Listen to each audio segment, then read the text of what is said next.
ตั้งแต่วันที่27มิถุนายนจนถึงวันที่2กรกฎาคมนะเพราะว่าวันนี้ก็เป็นเจ้าวันอย่างนี้วันนี้วันที่7วันอังคารที่7เดือนกรกฎาคมพุทธศักราช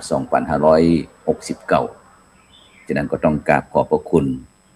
ในเมตตาของพระมหาเถรานุเถระเจ้าคณะจังหวัดเถรานุเถระเจ้าคณะพระสังฆาธิการเพราะว่าจะเป็นเชียงใหม่ลำพูนแม่ฮ่องสอนเมืองน่านเมืองแปร่พะเยาลำปางเชียงรายต่างๆนะที่ได้เมตตาเดินทางมาให้กำลังใจคณะทุกหลานปู่ถึงแก้วคำแสนที่วัดอินทปัญญารามบ้านของฝ่ายหมู่ที่12ตำบลบ้านปิ่นอำเภอรองจังหวัดแพร่นะซึ่งคณะลูกหลานนั้นก็ได้มีการตั้งศพของปู่อุ้ยนะบำเพ็ญบุญบำเพ็ญกุศลถึง5 คืนนะ5 คืนเนื่องจากที่ปู่อุ้ยนั้นเป็นบุคคลสำคัญของหมู่บ้านนะตั้งแต่เป็นผู้ใหญ่บ้านตั้งแต่เป็นกำนันนะแล้วก็เป็นผู้ที่ก่อสร้างวัดนะอินทปัญญารามบ้านกองฝ่ายนะซึ่งก็มีพระครูโสพลปริยัติลูกบ่าวนี่แหละนะที่คอยเป็นธุระเป็นภาระตามคำสั่งของป่อนะเพราะว่าหมู่บ้านนี้เป็นหมู่บ้านที่ต้นตระกูลพระครูโสพลปริยัตินะเป็นคนผู้สร้างมาหลังจากที่เฮาได้อพยพนะจากเมือง12ปันนาเมื่อ 200-300 ปีก่อนนะก็มานอนแฮมแกมมื้อนะก็ค่อนข้างนั้นทวดนั้นก็จะมีเชื้อสายจีนนะรุ่น1นะรุ่น2นั้นป่อของปู่อุ้ยถึงนะรุ่น2รุ่น1รุ่น2เป็นสร้างหมู่บ้านส่วนปู่อุ้ยถึงแก้วคำแสนนี่เป็นรุ่นที่3นะเป็นผู้นำชุมชนนะพัฒนาเรื่องถนนหนทางไฟฟ้าน้ำประปาต่างๆนะสาธารณูปการในหมู่บ้านศาลาหมู่บ้านสนามกีฬาต่างๆพอมาถึงเจน4นะก็คือลูกปู่อุ้ยถึงก็คือพระครูโสพลปริยัตินะพร้อมถึงลูกบ่าวทั้ง7นะบอกว่าจะเป็นลุงศิลป์ลุงสนลุงนานปูนะลุงพลพระครูโสพลผู้ใหญ่อนุสรณ์แล้วก็นายอดุลเหล่านี้นะเป็นรุ่นที่7ก็7จ่ายจำบวกไว้ก็แห่งก็ได้สืบต่อนะจนเมื่อปี2551นี่ก็ได้ขอสร้างวัดเนาะขึ้นไว้ในพระพุทธศาสนาในหมู่บ้านนะเพราะหมู่บ้านนั้น150กว่าหลังคาหรือเงี้ยนี่บ่มีวัดเตื้อจะต้องไปที่วัดส่วนรวมนะฉะนั้นนี่ก็ได้ให้บรรดาท่านผู้ฟังท่านผู้ชมได้รับฟังว่าชีวิตแต่ละชีวิตนี้มันก็มีความคิดที่แตกต่างกันไปอยู่ที่ว่าใครจะมีสติใครจะมีปัญญาในการดำเนินชีวิตว่าเราเกิดขึ้นมาในโลกนี้จะเนี่ยสิ่งดีๆอย่างไว้เป็นอนุสรณ์ชีวิตนะฉะนั้นคณะลูกหลานก็ต้องกราบขอบพระคุณอนุโมทนากับพระมหาเถรานุเถระเจ้าคณะพระสังฆาธิการต่างๆแม้กระทั่งโครงการหมู่บ้านรักษาศีล5ผลเหนือนะในเมตตาของพระเดชพระคุณหลวงปู่พระพรหมมงคลหลวงปู่ทองสิริมังคโลนั้นเมื่อหลวงปู่ยังบ่ละสังขารเตี้ยหลวงปู่ก็เดินทางไปถวายปฐมกฐินกฐินกองแรกเปิดป้ายวัดนะแล้วก็วางศิลาฤกษ์นะมาในหลังจากที่หลวงปู่ได้มรณภาพก็พระเดชพระคุณหลวงพ่อพระธรรมเสนาบดีนะเจ้าคณะภาค7ในปัจจุบันก็เมตตาเช่นเดียวกันนะเป็นประธานคณะกรรมการศีล5รูปที่2นะแล้วส่วนรูปที่3นี่ปัจจุบันนี้ก็พระเดชพระคุณหลวงพ่อพระเทพรัตนนายกเจ้าคณะจังหวัดลำพูนเจ้าอาวาสวัดพระธาตุลิพุนชัยนะประธานคณะกรรมการขับเคลื่อนโครงการหมู่บ้านรักษาศีล5ผลเหนือนะซึ่งก็ยังมีพระครูโสพลปริยัติเป็นเลขาเช่นเดิมนะฉะนั้นก็ได้รับความเมตตาจากพระเดชพระคุณหลวงพ่อได้นำคณะกรรมการของเฮาไปนะซึ่งก็ถือว่าถ้าเฮาเป็นคณะลูกหลานก็เป็นที่ภาคภูมิใจนะที่มีเจ้าคณะพระสังฆาธิการนะมีตึงหลวงพ่อเจ้าคุณมีตึงหลวงพ่อเจ้าคณะจังหวัดเจ้าคณะอำเภอเจ้าคณะตำบลเจ้าอาวาสต่าง นะได้เดินทางไปตั้งแต่นครสวรรค์ขึ้นมา16จังหวัดภาคเหนือแล้วก็โครงการวัดประชารัฐสร้างสุขพระสงฆ์นักพัฒนาพระกีฬานุปถากพระสอนศีลธรรมต่างๆก็ป้ากันนะถึงเพื่อนพ้องน้องพี่กัลยาณมิตรนะซึ่งก็ได้ส่งสการต้านขาดนะเป็นตีเรียบร้อยนะหลายท่านหลายคนก็บอกว่าแล้วก็เราจากนี้จะเนี่ยจะได้นะหลังจากนี้ก็คงจะมีการสร้างห้องน้ำห้องสุขานี่แหละนะวันก่อนท่านรองศาสตราจารย์ดร.วิโรจน์อินทนนท์นะบอกว่าท่านอาจารย์พระครูกำลังหูนะว่าโยมป่อตายนะฉะนั้นก็ส่งบัญชีมาขอร่วมความแสดงเสียใจให้กำลังใจตัวนะนอกนั้นก็หลวงพ่อเจ้าคุณภาวนาธรรมาภิรัตน์เจ้าคณะอำเภอเมืองเชียงใหม่นะหลวงพ่อก็เมตตาเช่นเดียวกันนะพร้อมเป็นคณะสงฆ์จังหวัดอำเภอเมืองเชียงใหม่นะครับฉะนั้นก็ตั้งกูจากกับพี่น้องไว้ว่าเขาจะหลังจากที่คุณแม่โยมแม่เสียแล้วนะเขาก็ได้สร้างหอฉันหอฉันวันที่เรียบร้อยนะต่อไปก็ของโยมป่อเนี่ยก็คงจะเป็นห้องน้ำห้องสุขาเพื่อการท่องเที่ยวนี่นะสัก9 ห้องหนึ่งนะไว้ที่วัดอินทปัญญาลาวนะฉะนั้นก็ปู่คือพ่อแม่พี่น้องคณะศรัทธาญาติโยมทั้งหลายได้รับทราบนะว่าคณะลูกหลานของปู่อุ้ยจะดำเนินการยังไงต่อนะแล้วก็คงจะไปทำบุญ100 วันก็คงจะครบรอบวันเกิดของโยมป่อนะก็คือวันที่15 ตุลาคมนะวันที่15 ตุลาคมปุณก่อนปลายที่จะออกพรรษาปุณนะฉะนั้นก็วันที่16 ตุลาคมก็เป็นวันเกิดพระครูโสพลปริยัติตัวยบรรดาท่านผู้ฟังทั้งหลายโยมป่อเกิดวันเสาร์ที่15 ตุลาคมพระครูโสพลเกิดวันอาทิตย์ที่16 ตุลาคมฉะนั้นวันหนึ่งนะถ้าทุกปีนั่นก็จะซื้อเค้กพร้อมถึงปีน้องลูกพระลูกเนนของไปฮือพระอุ้ยเปิ้นได้เป่าเค้กนะทุกปีนะถึงแม่อุ้ยพระอุ้ยนะเพื่อที่จะพึ่งกำลังใจเปิ้นนะฉะนั้นก็ขอบคุณอนุโมทนาคณะศรัทธาญาติโยมทุกท่านนะแม้กระทั่งที่ติดตามตั้งทีวีออนไลน์ตั้ง Facebook ตั้ง YouTube ต่างๆนะซึ่งโดยเฉพาะ Facebook พระครูโสพลปริยัตินะ Facebook ท่านอาจารย์พระครูท่านมหาวรเชษฐ์มหาวิโยนะ Facebook ตั้งช่องธรรมะเป็นทีมทีวีออนไลน์แล้วก็วันนี้ Facebook ตั้งวัดผาลาดสกทาคามีของท่านอาจารย์พระครูธีรสุตพจน์ด็อกเตอร์รองผู้ช่วยอธิการบดีมจร.เขตเชียงใหม่นะซึ่งนี่ก็เป็นครูบาอาจารย์กัลยาณมิตรกัลยาณธรรมนะคอยเป็นห่วงเป็นใยนะที่ดูแลซัพพอร์ตพระครูโสพลมาตลอดนะครับแม้กระทั่งกัลยาณมิตรกัลยาณธรรมต่างๆนะฉะนั้นก็ขอบคุณนะอนุโมทนาซึ่งโดยเฉพาะในวันนี้นะก็เป็นผู้ที่มีอุปการะคุณคือเมตตาพระครูโสพลปริยัติตลอดเวลาก็คือพระเดชคุณหลวงพ่อพระเทพรัตนนายกนะซึ่งวันนี้เจ้าอาวาสวัดพระธาตุหริพุนชัยวันนี้ศิษยานุศิษย์คณะสงฆ์คณะศรัทธาวัดพระธาตุหริพุนชัยเพิ่นก็ทำบุญอายุวัฒนมงคล70 ปีของพระเดชคุณหลวงพ่อพระเทพรัตนนายกนะแต่ว่านี่ก็มีพิธีทักษิณานุปทานคณะสงฆ์จังหวัดลำพูนวันนี้ก็จะมีตั้งตอนเจ้านี่ก็ทำบุญตักบาตรเสร็จแล้วก็ในภาคข่อยควาย9 โมงเกินก็เจริญพระพุทธมนต์แล้วก็ถวายภัตตาหารพระสงฆ์สามเณรในภาคบ่ายวันนี้ก็จะมีการบวชเป็กตุบวชพระที่วัดพระธาตุหริพุนชัยนะซึ่งแต่ว่านี่ก็ท่านอาจารย์เจ้าคุณสิทธิวชิรานุกุลท่านอาจารย์พระมหานิกรเพิ่นก็โทรมาบอกว่าพี่วันพรุ่งนี้จะรถไปฮับนะเขาไปงานหลวงพ่อนะเพราะว่าตัวนี้พระครูโสพลตื่นเจ้าขึ้นมาก็ไปตามที่อันหมอนัดตรวจสุขภาพประจำปีเอ็กซเรย์ปอดเอ็กซเรย์ปอดเอ็กซเรย์แล้วก็แวบไปดีท็อกนะที่วัดแม่ห้อยเงินแล้วก็วัดม่วงตนนะไปดูเรื่องกาดหอมฮักหน้าวัดนะแล้วก็สวนพักกาดตึงสวนมาลำไยต่างๆภายในวัดม่วงตนนะพระครูถาวรรัตนรังสีนี่ก็น้องเลิฟน้องรัก ผู้ช่วยเลขาคณะกรรมการศิลป์5 คนเหนือนะก็ได้ไปให้กำลังใจเพื่อนพ้องนะเพราะวันก่อนเพื่อนก็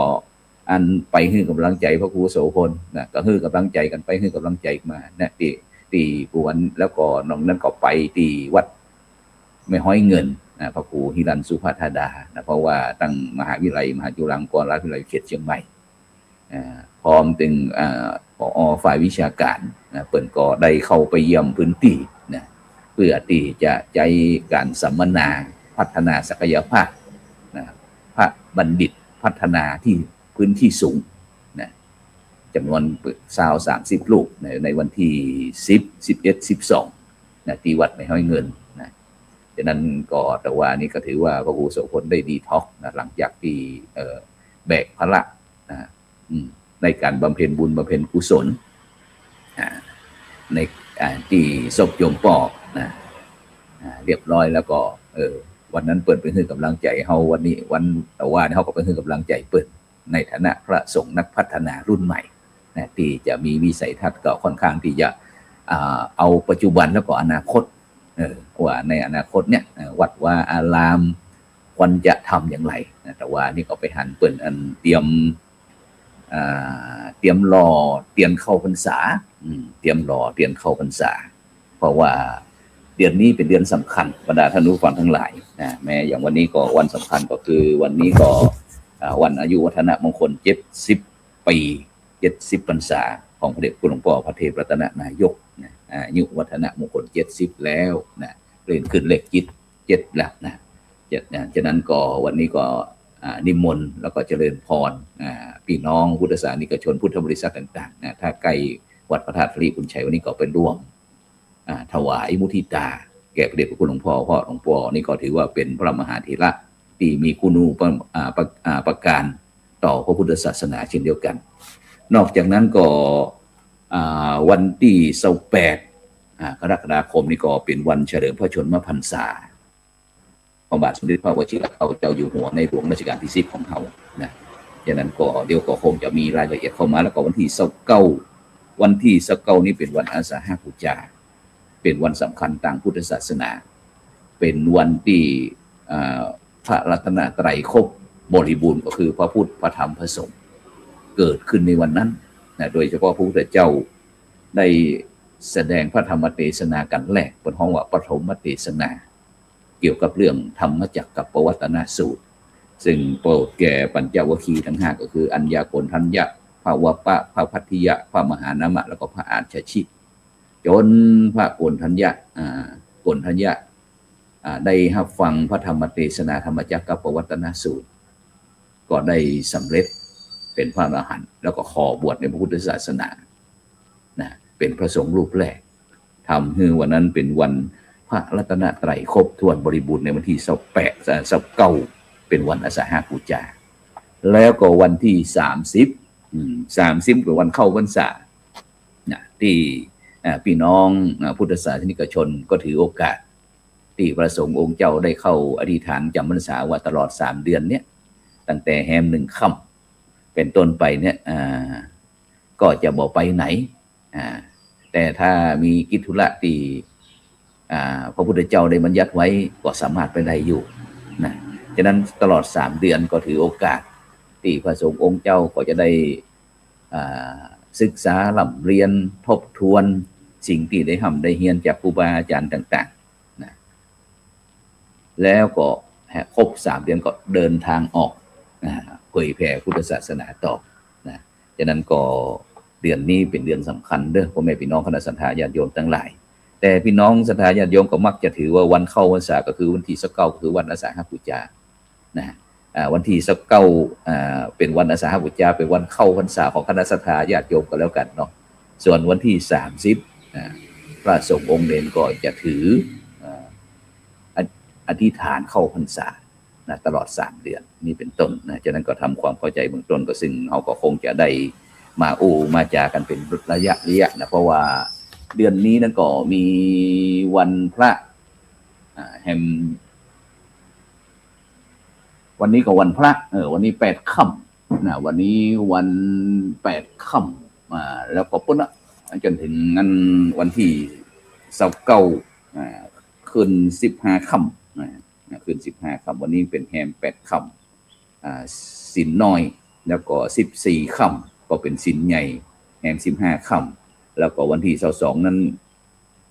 ขึ้น15ค่ำนะแล้วก็วันที่29ก็จะเป็นขึ้น15ค่ำเดือน8เพราะปีนี้เดือน8 2หนเดือนปีนี้เดือน8 2หนแต่จะได้ก็ตามบรรดาท่านผู้ฟังทั้งหลายอู้กันแวบ10 กว่านาทีเหลือเวลา12 นาทีเท่านั้นนะฉะนั้นก็ต้องขอบคุณอนุโมทนาย้อนมาที่ประวิ่งกำหนึ่งนะเพราะว่าเป็นหนึ่งเดียวที่ทำให้พระครูโสพลนะปริยัตินี้เป็นที่เปิ่งตั้งใจก็คือโยมป้อนั้นก็ได้พัฒนาทุกอย่างนะที่หันว่าเป็นประโยชน์ต่อประเทศชาติต่อผืนแผ่นดินไทยต่อพระพุทธศาสนาเมื่อต้นโพใบใหญ่ต้นไทรใบหนาได้ล้มหายตายจากขณะลูกหลานไปก็เป็นหน้าที่นะอยู่ก็เลี้ยงกายจากไปก็เลี้ยงวิญญาณแต่จะได้ก็ตามบรรดาท่านผู้ฟังทั้งหลายนะการความเกิดนะที่มันตรงกับภาษาบาลีนั่นว่าชาตะหมายถึงการเกิดนะถ้ามรณะนี่หมายถึงการตายฉะนั้นชาตะหมายถึงการเกิดมีชีวิตเป็นตัวเป็นตนขึ้นมาเป็นจุดเริ่มต้นของชีวิตของมนุษย์แล้วก็สรรพสัตว์ทั้งหลายความเกิดดูเหมือนเป็นความสุขทำให้คนรอบข้างมีความคุกกายสบายใจยกตัวอย่างยังละเด็กละอ่อนเกิดใหม่พ่อแม่ญาติพี่น้องวงตระกูลก็ดีใจมีความสุขกันเกิดแต่เกิดอย่างอื่นก็ดูเหมือนมีความสุขแต่เกิดความฮักกันเกิดอยากแต่งงานกันเกิดมีบริษัทเป็นของตนเองเกิดอยากกินคือเป็นต้นซึ่งถ้าเราพอมองให้ลึกๆจากความเกิดก็จะเป็นจุดเริ่มต้นของความทุกข์หนักหนาปาป่านเพราะอะไรยังเพราะว่าเมื่อเกิดแล้วก็ต้องแก่แล้วก็ต้องเจ็บเจ็บป่วยแล้วก็พัดพลาดผิดหวังในที่สุดก็คือเรื่องตายซึ่งทั้งหมดทั้งมวลเนี่ยบรรดาท่านผู้ฟังทั้งหลายก็คือความทุกข์โดยแท้จริงองค์พระสัมมาสัมพุทธเจ้าตรัสว่าทุกขาชาติปุณณปุณณังซึ่งแปลว่าความเกิดเป็นทุกข์ล่ำไปปุณณปุณณังเกิดมาบ่อยก็ตายบ่อยบ่เกิดก็บ่ตายดังนั้นเนี่ยความเกิดเป็นต้นเหตุของความทุกข์ก็คือปัญหาทั้งมวลเนี่ยนะทุกข์เนี่ยมันคือปัญหานะฉะนั้นท่านทั้งหลายอย่าไปหลงกลเรื่องความเกิดโดยเด็ดขาดเพราะเกิดแก่เจ็บตายถ้าเฮาบ่อยากตายเฮาก็บ่ต้องเกิดนะซึ่งในทางพุทธศาสนาเฮามีวิธีการขั้นตอนอยู่แล้วฉะนั้นเนี่ยบรรดาท่านผู้ฟังทั้งหลายพระพุทธเจ้าจึงตัดหลักธรรมคำสอนต่างๆโดยเฉพาะภาษิตบอกว่าธรรมะกาโมภวังโหติธรรมะเทศสีปลาภโวบุคคลใดท่านใดที่อยู่ในศีลในธรรมผู้เป็นผู้ใคร่ธรรมเป็นผู้เจริญถ้าบุคคลใดเป็นผู้เกียรติธรรมเป็นผู้เสื่อมนะพุทธเจ้าเน้นนะอยากจะให้ทุกคนเนี่ยมีธรรมะนะคนมีธรรมะหรือว่ากะปฏิบัติตามธรรมะเป็นผู้ที่มีจิตใจเจริญหูเต่าตันสารพันปัญหาต่างๆที่เกิดขึ้นซึ่งได้ชื่อว่าเจริญโดยธรรม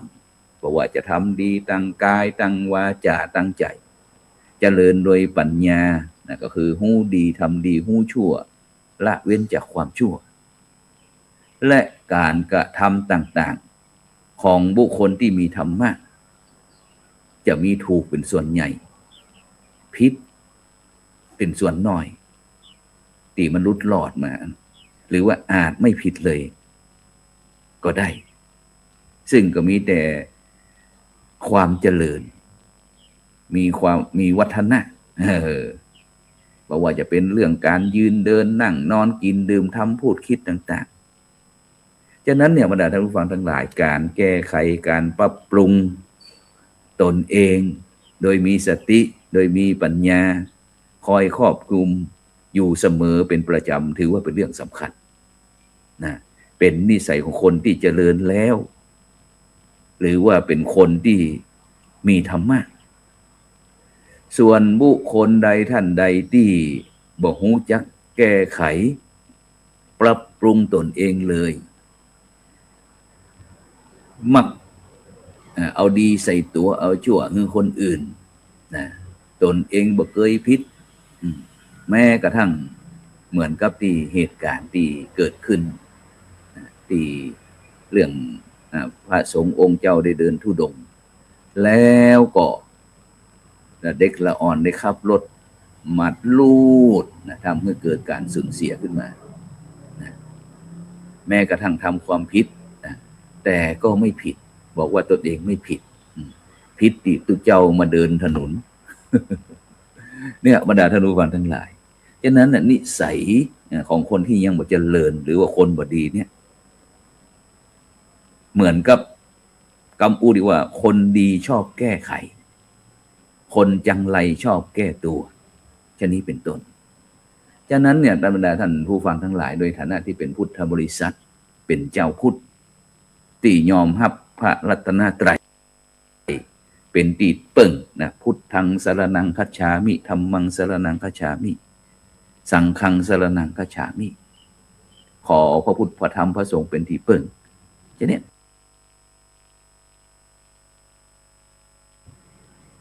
ซึ่งพระพุทธเจ้าก็ได้เรื่องได้เน้นสอนพุทธบริษัทตลอดว่าเรื่องศีลสมาธิเรื่องปัญญาฉะนั้นจะต้องเมื่อเกิดปัญหาหรือว่าเกิดความทุกข์เนี่ยจะต้องใจสติใจปัญญาเข้าไปพิจารณาไตร่ตรองพระพุทธเจ้าได้ตรัสไว้ในกาลามสูตรหรือว่าพระสูตรที่ว่าด้วยหลักของความเชื่อ10 อย่างก็คือ 1. อย่าปรงใจเชื่อด้วยการฟังตามกันมา 2. อย่าปรงใจเชื่อด้วยการถือปฏิบัติสืบกันมา 3. อย่าปรงใจเชื่อด้วยการเล่าลือหรือว่าตื่นข่าวนะโดยเฉพาะในปัจจุบันเนี่ยโอ้ตรงนั้นเป็นนั้นตรงนั้นเป็นจะนี้ซึ่งยก AI เนี่ยมันสามารถทำได้ทุกสิ่งทุกอย่างแม้กระทั่งหน้าตาแม้กระทั่งเสียงเนี่ยเป็นเนี่ยฉะนั้นเราก็จะต้องว่าตามหลักกลามสูตรก็คือใจปัญญาไตรตรองข้อที่ 4อย่าปรงใจเชื่อโดยการอ้างตำรับตำราโดยการคัมภีร์โดยการปรับอย่าปรงใจเชื่อเพราะตรรกะหรือว่าความน่าจะเป็นเฮาว่ามันน่าจะเป็นฉะนั้นเฮาน่าจะเป็นอย่างนี้จะไปเชื่อเตื้อ6อย่าปรงใจเชื่อเพราะการอนุมานหรือการ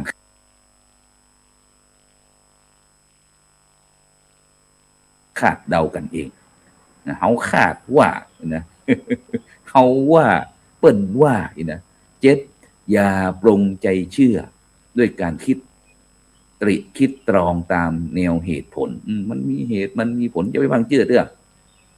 8อย่าปรงใจเชื่อนะเพราะเข้ากันได้กับทฤษฎีที่เฮาพินิจพิจารณาแล้วหรือว่าตรงกับความคิดของตนเองดูนี่เปิ้นแม้แต่พินิจพิจารณามีทฤษฎีมีงานดุษฎีนิพนธ์วิทยานิพนธ์นี่นะ เข้ามาห้องเอวไปเชื่อเตื้อ9อย่าปรงใจเชื่อเพราะมองเห็นรูปลักษณ์น่าจะเป็นไปได้หลายท่านหลายคนหลงหันรูปโอ้ยนะน่าเลื่อมใสน่าศรัทธาพอแล้วเป๊ะเลยตามที่เขาคิดไว้แล้วก็มีโง่เฮงพอแล้วโอ้มีออล่านี่นะอย่าเตื้อ10อย่าปรงใจเชื่อเพราะนับถือว่าท่านนี้เป็นครูบาอาจารย์ของเราทุกอย่างพระพุทธเจ้าบอกให้เชื่อเลยหากยังบ่ได้ใจปัญญาพินิจารณาไตร่ตรองเสียก่อน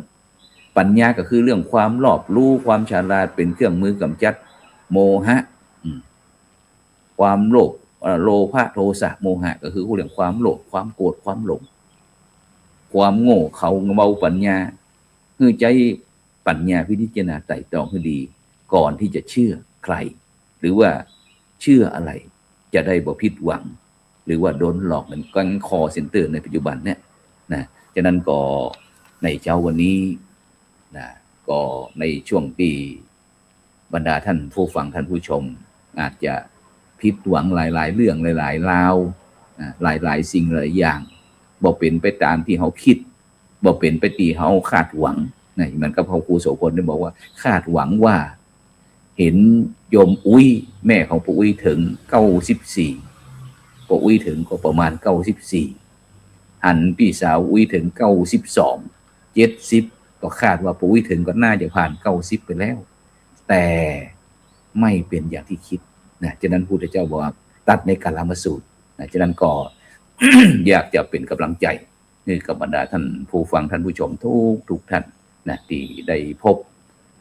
เรื่องปัญหาสารพันเรื่องความทุกข์เรื่องปัญหาต่างๆที่เกิดขึ้นในการดำเนินชีวิตนะฉะนั้นเราก็มีโอกาสที่เกิดมาพบพระพุทธศาสนา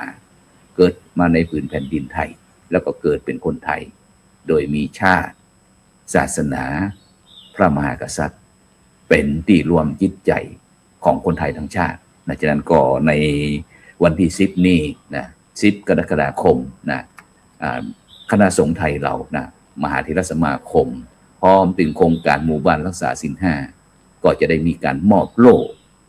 คือแก่หมู่บ้านรักษาศีล 5ต้นแบบตั้ง77จังหวัด